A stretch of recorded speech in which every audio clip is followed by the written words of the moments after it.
राधे, जय श्री राम। हाँ, माता रानी से मैं आती रहती हूँ। आप लोग स्वस्थ होंगे, मस्त होंगे, अपने अपने काम में व्यस्त होंगे।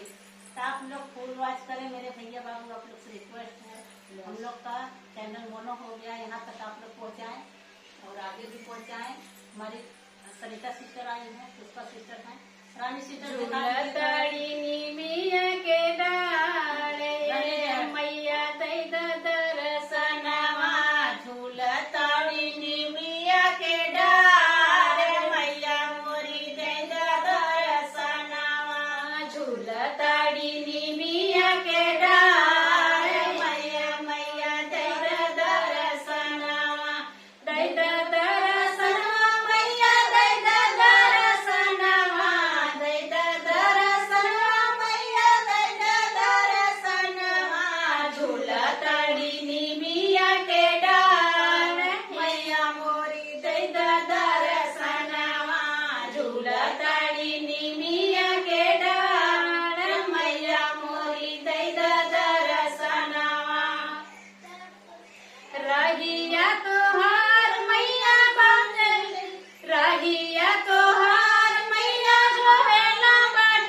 ताडूनी मी